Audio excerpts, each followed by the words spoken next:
Alberto Acerete. Estoy muy contenta de tenerte aquí porque has sido profe mío y he aprendido un montón contigo como lector editorial. Has nacido en Zaragoza, eres maestro y máster en estudios ingleses y tu especialidad, pues, narratología y Reader Response Theories. Te has especializado en Critical Reading y literaturas británica y americana contemporáneas. Has trabajado más de una década como lector editorial, corrector y asistente de edición, y ahora trabajas en Penguin Random House como lector para diversos sellos editoriales dentro del grupo. Has ejercido crítica, periodismo cultural en medios digitales e impresos, y además también eres autor. Bienvenido, Alberto. Muchas gracias. Estoy muy contento de estar aquí, Rocío, contigo. Pues bueno, ya hemos visto que has desempeñado un montón de roles que tienen que dentro del sector editorial, que eso es una riqueza brutal y es una riqueza tenerte y escucharte. Entonces, me apetece saber de todos los roles que has desempeñado dentro del sector editorial, ¿habría alguno que se te dibuja como favorito? Porque son bien distintos. ¿Y Pues por yo qué creo que va un sería ese? poquillo por según el día y según la época del año, ¿no?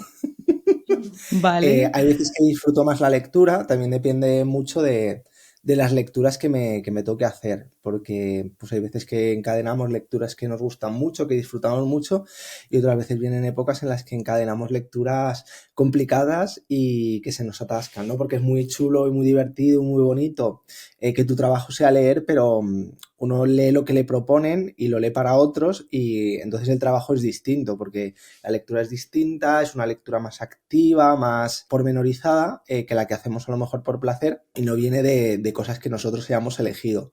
Algo que me gusta mucho es en la parte de edición, la parte más de edición de mesa y de trabajo del texto, con el autor o mediante otro editor, pero sirviendo de apoyo, que es donde se hace como una lectura muy profunda del texto y se identifica, pues se hace el trabajo de editing, ¿no? Y se identifica por las flaquezas, los puntos fuertes del libro y se busca como hacer que, entendiendo el texto brille más todavía, ¿no? Sea todavía mejor y los lectores vayan a disfrutarlo mucho. Quizá lo que menos disfruto, por ejemplo, son las correcciones. La corrección de estilo me parece un trabajo más creativo que la corrección de ortotipográfica, que para mí es un trabajo tedioso. Hay gente que le gusta mucho tener de referencia la normativa, ¿no? Y aplicarla y hacer esa corrección ortotipográfica. A mí me gustan más los trabajos un poco más creativos, pero la corrección de estilo, por ejemplo, me parece un trabajo muy complejo, muy demandante para el corrector, porque tienes que entender el libro, tienes que entender las voces que hay en el libro, tienes que entender lo que propone el texto, que hay que hacer también un ejercicio de comprensión que demanda mucho del corrector. Y para mí es un trabajo súper arduo que he realizado, pero muchas veces si puedo evitarlo, pues lo evito, ¿no? También me gusta mucho la parte final. Durante muchos años yo he trabajado en librería y he disfrutado mucho ese último paso de todo el proceso, ¿no? Aprender cómo llegan los libros, cómo ofrecemos los libros, cómo conseguimos que los libros lleguen a los lectores desde el propio punto de venta y cómo al final se cierra todo el circuito en ese apartado, ¿no? Y conectar directamente con la gente que va a disfrutar los libros, que es un trabajo que me gusta mucho. Trabajar de cara al público también es un trabajo complicado, porque a veces los clientes somos gente un poco complicada, pero la verdad que también es un trabajo muy bonito y es muy gratificante, sobre todo en el corto plazo, ¿no? Porque cuando tú estás editando, entiendes el mercado, sabes lo que buscamos, sabes lo que interesa, pero es en el último proceso donde ves cómo está llegando el texto y donde recibes el feedback directo, ¿no? A veces desde las oficinas de edición a lo mejor se puede perder un poco la perspectiva de qué es lo que está disfrutando la gente o incluso desde los medios, comprobar cómo esa dicotomía entre la conversación general que parece que existe y lo que de verdad está moviendo la gente en las librerías, también me parece muy interesante y muchas veces lo perdemos fuera del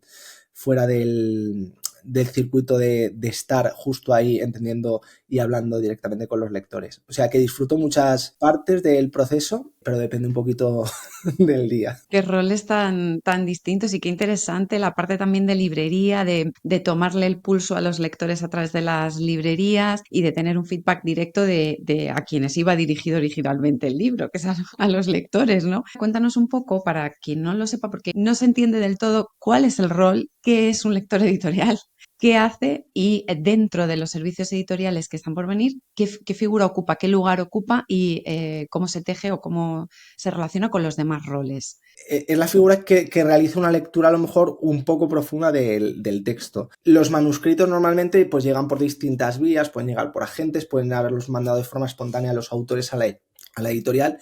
Y si la editorial si es un poco pequeña, a lo mejor el propio editor o la persona encargada se encarga de esto, si no, pues suele haber una figura que suele ser como un asistente, un coordinador, alguien que se encarga de procesos un poco más mecánicos y realiza este tipo de recepciones de manuscritos y muchas veces de selección inicial, ¿no? A veces los manuscritos vienen acompañados con una breve presentación y ya leyendo directamente pues de qué trata el libro o incluso abriendo un poco el archivo, pues ves si el texto está legible, si no está legible, se hace ya ahí como una primera criba, ¿no? Y luego pues derivan un poquito a los lectores, dependiendo también un poco de la dimensión de la editorial.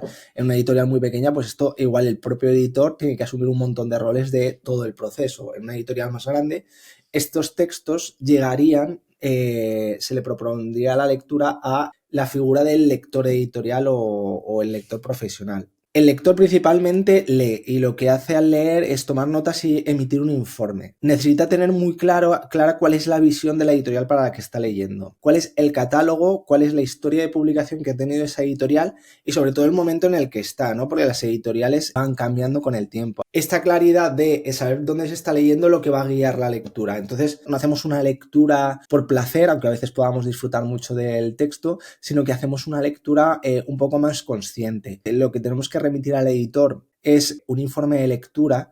Normalmente la lectura se ve un poco condicionada por la información que vamos a tener que transmitir en este informe y cuando uno domina ya el tipo de informe que le han pedido, normalmente cada editor plantea un tipo de informe distinto que le sirva para los tipos de libros o lo que espera de los libros, pero todos tienen información muy similar. Siempre hay que dar una valoración literaria, una valoración comercial, un posible posicionamiento en el mercado del libro, ¿no?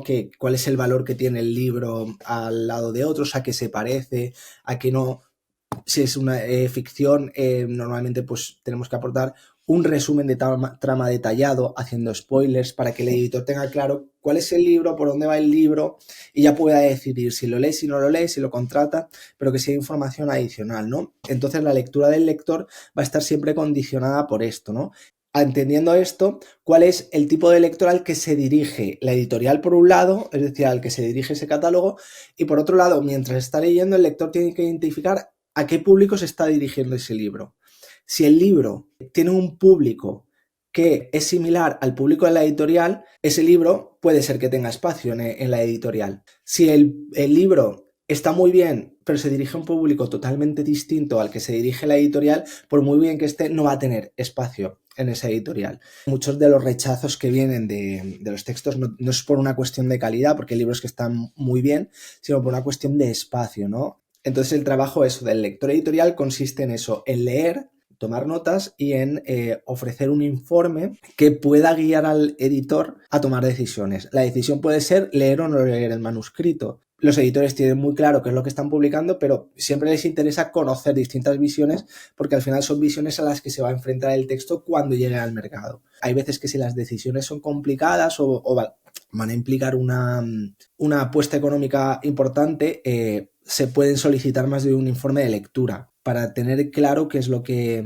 pues cuáles son las visiones del libro y a qué nos podemos enfrentar cuando lo lancemos. Yo creo que hay dos cosas que suelen confundirse y hay autores independientes que confunden el informe de lectura con una especie de informe comercial, como de presentación del libro para la venta. Tengo la sensación, que igual me equivoco, pero hay cierta sensación en autores independientes de que un informe de lectura sustituye o es una especie de documento comercial y no, porque claro, una cosa es informe de lectura cuando se encarga desde una editorial, como nos estás contando, que funciona, que es el primero de los siguientes pasos editoriales que le quedan por hacer, y otra distinta es cuando quien lo contrata es el propio autor porque la información que necesita es otra, pero lo que sí tienen en común es cómo preparar los siguientes pasos, ¿no? Porque el informe de lectura muchas veces ya anticipa algunas cosas que van a necesitar trabajarse en editing o puede anticipar algunas cosas donde va a haber que poner el ojo en los siguientes pasos, ¿no? Que esta es la parte que me parece más interesante porque es casi privilegiada. Y bueno, yo voy viendo esto y luego el resto del equipo, los que vienen a continuación, como dices, cuantas más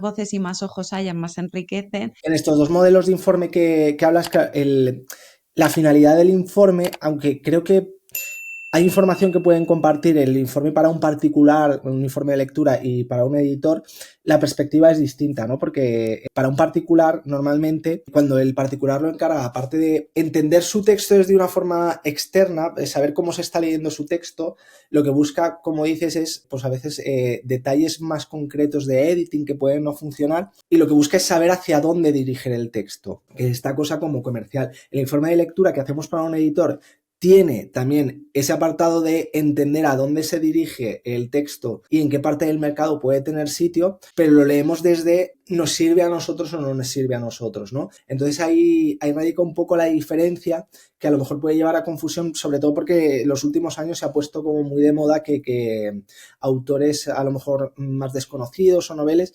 encarguen este tipo de servicios a empresas especializadas antes de mover el texto, que la verdad que me parece una cosa como muy interesante, sobre todo para que te ayuden a hacer ese trabajo del que hablábamos, ¿no? De hacer que el texto llegue al sitio correcto y que sea más fácil que haya una aceptación del texto o que se lea, que no lo mandemos a un sitio en el que no vaya a tener espacio. Entonces, creo que tienen como elementos en común, pero la perspectiva, que es lo que a lo mejor la gente no tiene claro, es totalmente distinta. Que un autor particular necesita una información muy concreta con un fin muy concreto, que es saber por dónde mover el libro.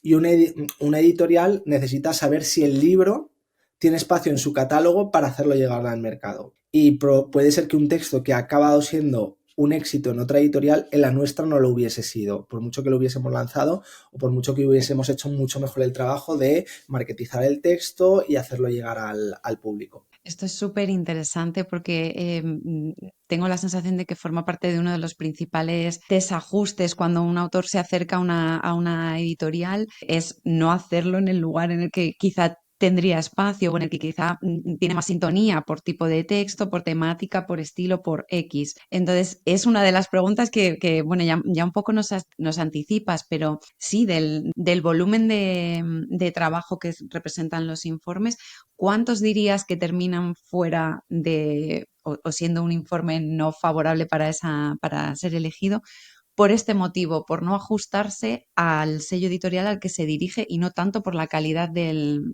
manuscrito en sí misma? El número de rechazados es muy alto. Piensa que llegan muchísimos manuscritos, entonces las editoriales tienen un calendario cerrado, un número de títulos posible. Dentro de esos títulos es habitual, si la editorial tiene ya un recorrido, que tenga espacio para autores que ya ha publicado, con los que está construyendo una carrera, porque al final son apuestas que ya han tenido espacio en su catálogo, tienen espacio, construyen el catálogo y también se cuida un poco la construcción del autor a largo plazo, ¿no? Aunque a veces se crea que no, tanto en lo comercial como en el literario existe este gusto por cuidar a los autores, ¿no? Y por crecer con los autores, que al final es un trabajo muy, muy bonito y muy interesante. Dentro de los rechazados, no te sabría dar cifras, tendría que ponerme como a mirar e intentar calcular algo. Te decía que muchas veces se ve como se analizan rápidamente los textos para ver la legibilidad, muchos ya caen ahí. Muchas veces los autores no son conscientes del cuidado con el que se ha presentado su texto o incluso la redacción, si hubiese habido que revisarla. Ahí ya cae mucha cosa, ¿eh? Y en lo siguiente, normalmente es una cuestión de que el texto no está bien y pues bueno, tal, pero muchas veces es una cuestión de quizá la premisa podría tener espacio en el catálogo, pero el desarrollo no.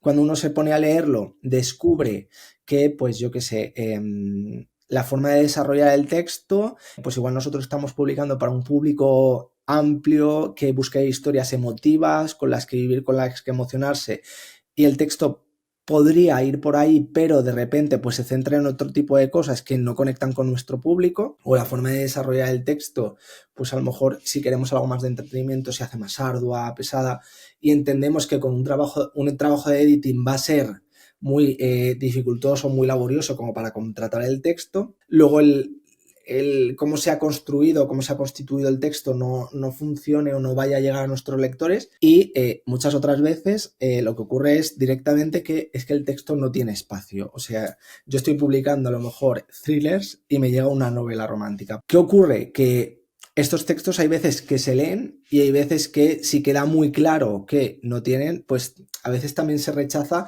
con una lectura un poco más en diagonal. Pero todo se mira, todo se analiza. También es muy bueno que los autores aporten como un resumen detallado de trama, que puede facilitar también como las decisiones, pero eso, por lo general hay gente que escribe muy bien, hay gente que sabe narrar muy bien, pero no tienen espacio porque pues no es el tipo de libro que la editorial exactamente está buscando en ese momento. A mí esto también me ha pasado como autor. Igual tu texto es afín a otro, se ha publicado ya ese texto igual no está funcionando, y esto me pasó a mí como autor, y no te dan el sí porque ha estado funcionando tan mal el otro texto que no se atreven, por mucho que les haya gustado el libro. Entonces, hay como decisiones como muy complejas, pero la de esto no tiene espacio aquí suele ser la más habitual. El otro día, esto que dices de motivos de rechazo, lo hablaba con otra lectora editorial que nos contaba que a veces son modas también, y cuando el informe de lectura se ha hecho bien, ya le anticipas al escritor y lo ha contratado el escritor, muchas veces anticipas, bueno, ahora este tema está muy quemado, pero espérate porque tiene calidad suficiente como para que nos esperemos un tiempo, y cuando vuelva, porque las modas son cíclicas, cuando vuelva, pues yo qué sé, temática de vampiros, cuando volvamos a no sé qué, podemos tener la oportunidad de presentarlo, ¿no? Que eso también es Ujú. importante, y los autores no siempre cuentan con ello, con que las temáticas a veces se queman, nos tenemos que esperar un poquito, las modas son cíclicas, y a la inversa, temas que de repente son candentes de hoy para hoy. Entonces, hay que estar Claro, preparados. claro. Eso pasa, por ejemplo, mucho en la no ficción más comercial, más divulgativa, que hay temas que son por los instant books, ¿no? Que son como tiene que salir de hoy para mañana, porque es un tema del que alguien está hablando, todo el mundo está hablando, pero como llegue tarde al mercado, el libro ya no es lo que vemos. Pero también pasa en la lectura cuando hablas de moda, sobre todo en la parte más comercial, que es donde se ven como unas modas un poco más rápidas en el tiempo. Cuando nosotros leemos, a veces también tenemos que tener en cuenta que el lapso de tiempo de contratación a publicación puede ser de un año y medio. Entonces hay veces que también tenemos que señalarle al editor, mira, esto justo ahora funcionaría, pero no estoy seguro de si ya estaría quemado cuando llegase, o tenemos un espacio en el calendario cercano en el tiempo, o a lo mejor cuando esto llegue a los lectores ya están cansados, ¿no? Yo siempre, porque es una cosa que me pilló a mí de adolescente, la moda del código Da Vinci, ¿no? Que de repente todos los libros eran iguales. Pues de repente desaparecieron todo ese tipo de libros. Ahora está funcionando muy bien. En general, la novela negra, policíaca, de intriga, se está poniendo ahora muy de moda. Desde el libro este de 1798, nunca me acuerdo del título. Bueno, es una mezcla entre novela histórica y novela policíaca, ¿no? Está emergiendo ahora como una nueva corriente que está súper de moda. Pues también tendremos que tener en cuenta hasta cuándo va a durar esa moda. O sea, es algo que de moda va a pasar ya casi a subgénero que se mantenga a medio plazo o a largo plazo en el mercado. Eso nos lo dirá el tiempo. Pero todo este tipo de cosas también hay que tenerlas en cuenta en la lectura, ¿no? Hay veces que ha habido alumnos que me han dicho, ay, pero es que hay que saber mucho de marketing. En realidad no, lo que hay que saber es cómo está funcionando el mercado. Y eso cualquier lector amante de los libros que suele ir a las librerías, por eso yo siempre recomiendo a los alumnos ir a las librerías, sabe cómo está funcionando el mercado. Y qué puede durar, qué no puede durar, por qué funciona una cosa, por qué funciona otra. Muchas veces tenemos esa cosa instintiva Bueno, no es instintiva porque está construida a través de muchas lecturas, pero esa cosa de poder leer como un profesional ya la tenemos porque normalmente somos juiciosos y críticos cuando estamos leyendo. Leemos el tipo de libros que leamos y tenemos una visión clara sobre todo de lo que nos gusta, ¿no? Si yo leo novela histórica, tengo muy claro qué tipos de libros de novela histórica funcionan, cuáles no, cuáles podrían gustar, qué temas pueden resultar novedosos, y eso ya lo traemos porque somos lectores de mucho tiempo. Y luego el mercado es cíclico, a lo largo del año los momentos siempre se repiten y cíclico en el tiempo porque igual que la ropa hay modas que van volviendo o vuelven pero han evolucionado de otra forma, ¿no? Entonces, como siempre hay intereses recurrentes que tiene la gente y que igual hoy, como decías, no son lo más idóneo porque ya está quemado el tema, pero seguramente vayan a volver dentro de 5, 6, 7 años. Lo complicado es que un autor entienda, cuando un autor quiere desprenderse del texto, porque a mí me pasaría, porque a veces lo necesitas como darle vida al texto como para desligarte y poder empezar en otra cosa, ¿no? Comprender eso o aceptar esa espera, que es pesada y complicada.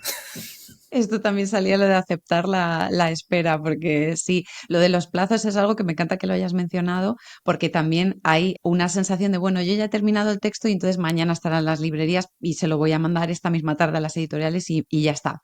Y como, bueno, a ver, lo de los plazos, lo de los plazos, porque dices está el plazo de lectura y luego está el plazo de todo lo que le espera. Si alguna editorial te dice que sí, le espera muchísimo trabajo, ¿no? Estamos trabajando casi como de temporadas de la analogía de la ropa es exactamente así. Estamos trabajando para la temporada del año que viene o incluso dentro de dos. Te hago una pregunta que es una hipótesis que tengo yo, pero que no sé si la compartes o cómo lo ves. Hay una leyenda un poco negra de que los autores autoeditados suele haber menos calidad en esos libros que en libros editoriales al uso. Yo discrepo totalmente, pero sí creo que gran parte de esa leyenda se alimenta más que de la calidad del texto, de que haya, cuando el autor se apropia de la edición de su libro, omite muchos de los pasos que sí van a tener lugar dentro de una editorial. O sea, tiene más que ver con haber acortado o directamente no haber hecho muchos de los servicios editoriales que sí se cuidan en una editorial, ¿no? Y creo que viene más por aquí, por no haber cuidado todo ese trabajo, haber incluido más ojos en la lectura, en el trabajo del manuscrito, que el de únicamente autor.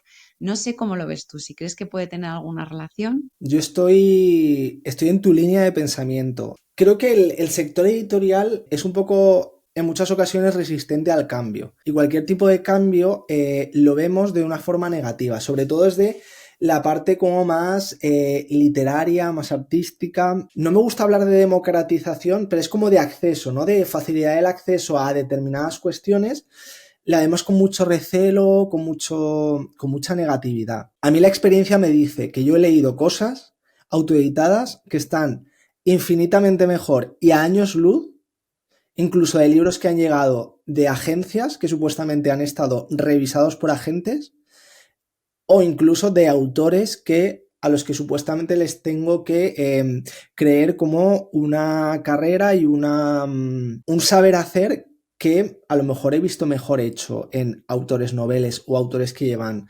autoeditándose. Creo que eso en parte viene de la resistencia que tenemos al cambio, pero creo que en los últimos años esto como que se ha dejado a un lado. El prejuicio que podía haber con la autoedición se ha dejado a un lado porque se ha descubierto que la autoedición es un lugar más para encontrar talento. Hay malos editores y hay malos autores que editan sus libros. Igual que hay buenos editores y hay buenos autores que editan sus libros. El acceso que se tiene a la publicación es tan sencillo que es normal que a alguien que le gusta escribir mucho, pues si quiere en Amazon, en un momento puede publicar su libro, ¿no? Y esto hace que pues haya que una mayor variedad de textos. ¿Qué diferencia esa edición tradicional que existe y de la que no hablamos de la propia autoedición o impresión del texto que puede hacer un autor?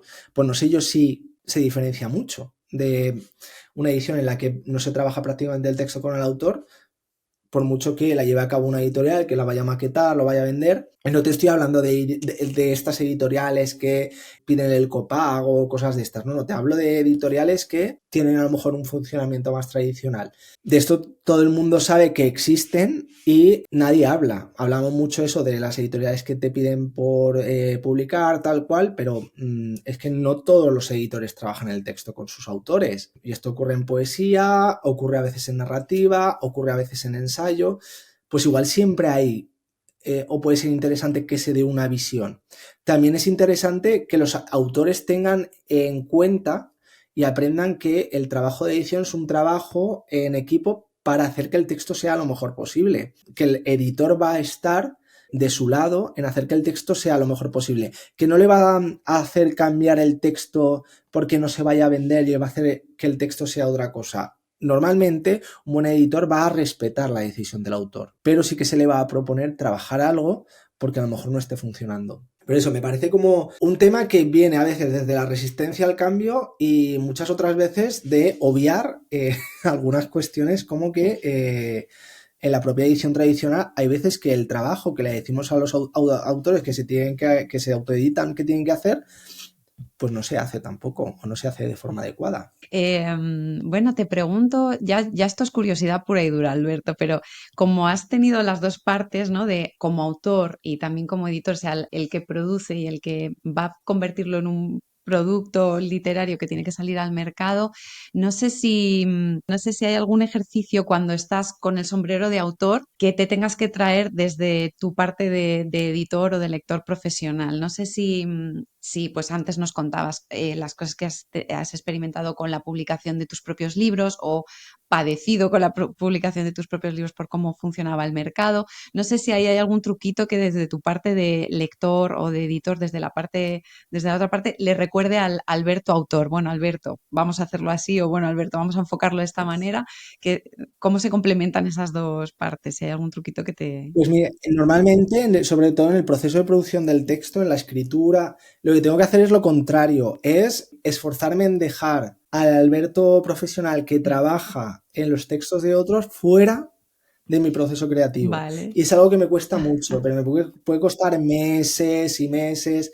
De hecho, ahora que espero acabar una novela, no sé si este mes o el mes que viene, pero me he tirado varios años dándole vueltas, va por aquí, no va por aquí, he hecho como 20.000 pruebas, porque el crítico interno que sale es totalmente inútil cuando uno quiere producir algo. Entonces me cuesta mucho y me pasa de un libro a otro, que digo, podría aprender de un libro y ya utilizarlo para el siguiente, pero me cuesta mucho el dejar fuera la idea de esto funciona, esto no funciona, esto por aquí no, fíjate, hoy qué horror esto, y permitirme escribir lo que pueda, ¿no? Porque si no, estar como encima con la idea de pues por aquí no, por aquí sí, te limita, te paraliza y a mí me hace no seguir adelante y tirarme tiempo y tiempo y tiempo. Luego cuando consigo hacer el cambio y el clic en la cabeza, pues como ya he ido construyendo el texto, porque yo tengo un proceso de escritura como muy, muy lento, o sea, muy, muy poco productivo, pero ya tengo, cuando he hecho el clic, ya tengo normalmente construido absolutamente todo, aunque vayan cambiando cosas, pues es como un proceso mucho más rápido, mucho más directo y mucho más agradable. Y asumir que para escribir bien hay que escribir mal. Yo tengo que tomar notas, estructurar, hacer como pequeños desarrollos, luego volver sobre eso, luego volver y volver. Entonces, fíjate que estoy como a lo mejor en una posición laboral que me permitiría hacer llegar los textos de forma muy sencilla a editores y no lo hago. Acabó porque me da cosa de le voy a molestar, no sé qué, no sé cuántas. Es una cuestión un poco de síndrome del impostor, ¿no? Que tengo siempre. Pero no lo hago. Sí, al final pues digo, ostras, pues este libro creo que le puede encajar a no sé quién que conozco. También me importa mucho pues que el texto vaya a estar cuidado, ¿no? No tengo a lo mejor hombre, me encantaría que me leyese todo el mundo posible. Cuanta más gente me lea, mejor. Y si me pueden pagar por el trabajo que he hecho 2 veces, pues mejor que me paguen solo una. Pero por otro lado no tengo el ego o la ambición de pues quiero llegar no sé dónde. Es como de, mira, yo voy a escribir lo que quiera escribir, lo que pueda escribir y lo que tenga ganas de escribir. Quiero entretener, quiero contar historias, quiero emocionar y pues vayamos viendo dónde se pueda. Pero eso, creo que tengo para el proceso de después como la información, el conocimiento. El problema es que luego no los uso. Recomiendo desde aquí a todo el mundo que no siga mis pasos. Sí. No, pero es verdad que yo creo que en cada fase de trabajo hace falta una energía y en la fase de producción de escritura necesitas realmente, sí, meter en el cuarto oscuro la parte crítica, la parte juiciosa, que es súper útil y que nos hace falta, pero cuando está todo mucho más avanzado, porque si no es imposible producir, porque nos hace falta jugar, experimentar, jugar con el texto, dejarlo salir. Y a mí me encanta a veces esto que dices de... Oye, a las editoriales nos llegan textos que que te digo, oye, que estaban para haberle dado una vuelta. Y entonces es un conflicto porque digo, qué maravilla ese arrojo de no ser consciente de cómo están las cosas y enfrentar el mundo así, de está perfecto y yo lo envío. A veces es una maravilla, Yo lo admiro mucho, ese, mucho, mucho. claro, roza un poco el descaro. Luego, cuando te vas formando y vas aprendiendo más, pues sube el volumen de la parte crítica y cada vez te da más reparo. Entonces, con toda la experiencia que has tenido Ujú. analizando otros textos, viendo otros textos, pues es normal que haya un volumen muy alto de... hay muchas voces ahí, ¿no? De cómo tendría que ser, qué se vende, qué no se vende, qué va a funcionar, qué no, qué necesitas de ritmo, pero claro, no puedes trabajar nada si antes no hay palabras en bruto. O sea, no puedes pulir Claro. si no hay un texto bruto en el que trabajar. Para esta libertad, yo muchas veces soy muy fan de leer cosas en Wattpad, Sí. porque ahí es como la libertad absoluta. Y es algo que admiro yo mucho y que tienen como muchos autores y autoras de novela más comercial, que ellos quieren contar una historia, entretener y compartirla, ¿no? Y hay tal libertad que muchas veces la libertad pasa por cargarse la ortografía, cargarse la puntuación, pero es que me encantaría tener esa libertad, el poder producir ese texto, subir un capítulo diario y que la gente estuviese disfrutándolo, ¿no? Y volver a lo mejor luego sobre ese texto. Es que esa libertad también es muy valiente, el Total. compartir las cosas, aun sabiendo que a lo mejor uno no maneja perfectamente el idioma o que no maneja perfectamente recursos para contar lo que está contando, pero sin embargo lo quiere contar, ¿no? También para el lector, que es el umbral de perdón del lector, te quiero decir. Hay libros que jamás perdonarías, que dirán, Dios mío, le falta una tilde y no lo perdonarías jamás. Y sin embargo hay historias que tienen latido y lo que estás comentando, que la historia tiene latido y te la estás bebiendo. Sabes perfectamente que atenta contra todo mínimo de gramática, da igual, tú sigues leyendo y encima te engancha. Entonces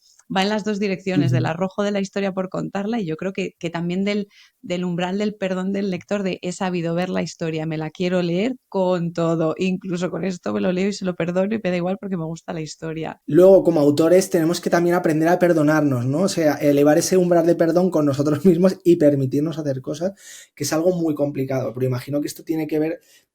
Claro, es que al final el producir, el crear, te enfrenta a espacios dentro de tu psicología, dentro de tu desarrollo, de muchas cuestiones que afloran, ¿no? Porque estás tú contra ti mismo y tienes que pelear con muchas cosas y son cosas que a lo mejor en el día a día también tienes que trabajar, pues esta cuestión de el crítico interno, el autocuestionarte, esas son cuestiones que igual yo en espacios de mi vida ya he trabajado y tengo asumidas, pero es algo que sigo teniendo que trabajar diariamente en mi día a día en otros elementos. Entonces es normal que al final cuando uno se enfrenta a sí mismo y solo te tienes a ti mismo y lo que tú hagas, pues aparecen como con mucha más fuerza, ¿no? Crear es un proceso psicológico, hay veces que se habla como de la escritura terapéutica, imagino que bien guiada puede estar también, pero es un proceso psicológico también muy complejo, ¿eh? Y no lo tenemos en cuenta, pero nos parece que uno se pone a escribir tal cual.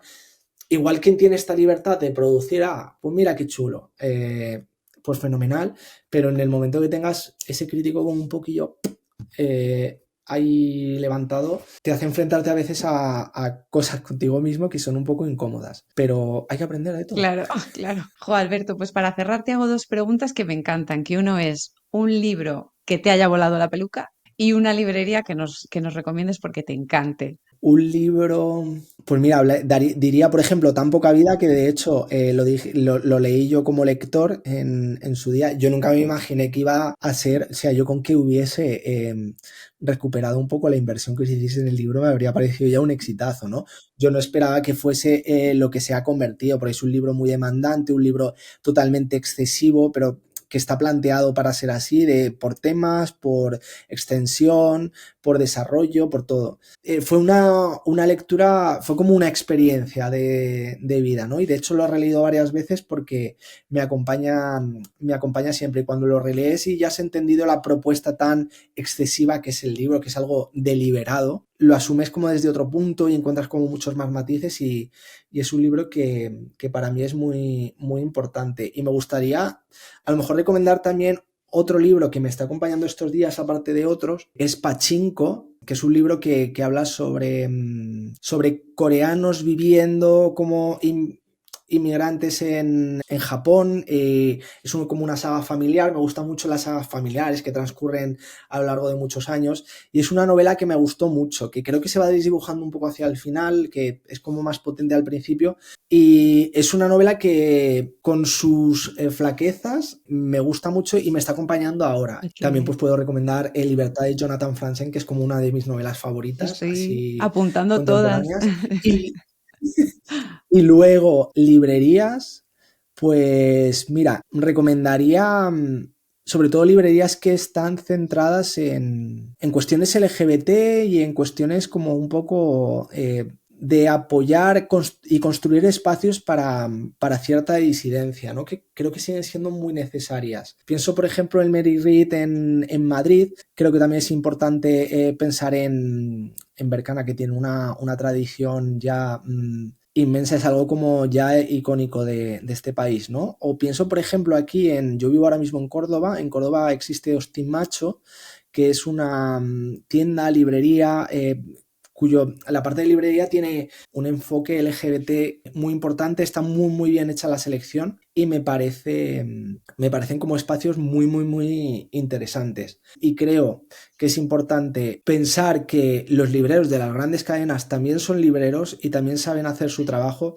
precisamente porque la figura del libro es una figura muy compleja y es una figura que muchas veces tenemos la idea que te decía al principio de el librero es una persona que me recomienda, que sabe muchos títulos y a veces el librero, el mejor librero no es el que sabe más, sino el que escucha mejor, ¿no? El que sabe a quién está ayudando, a quién está atendiendo y qué información le están dando para poder guiar. Y igual hay algún librero que por cuestiones personales pueda llevar un ritmo de lectura menor que otro y sin embargo controlar muchas más referencias o entender mucho mejor a la gente que va, que va a leer esos libros. Entonces me parece también importante, porque yo he trabajado en una cadena mucho tiempo y el trabajo que hacen esos libreros es igual de valioso y yo muchas veces he visto cierto desprecio por parte de gente que a lo mejor te viene como con ínfulas más de pues yo sé mucho de literatura y dice pues aquí solo vendéis bestsellers.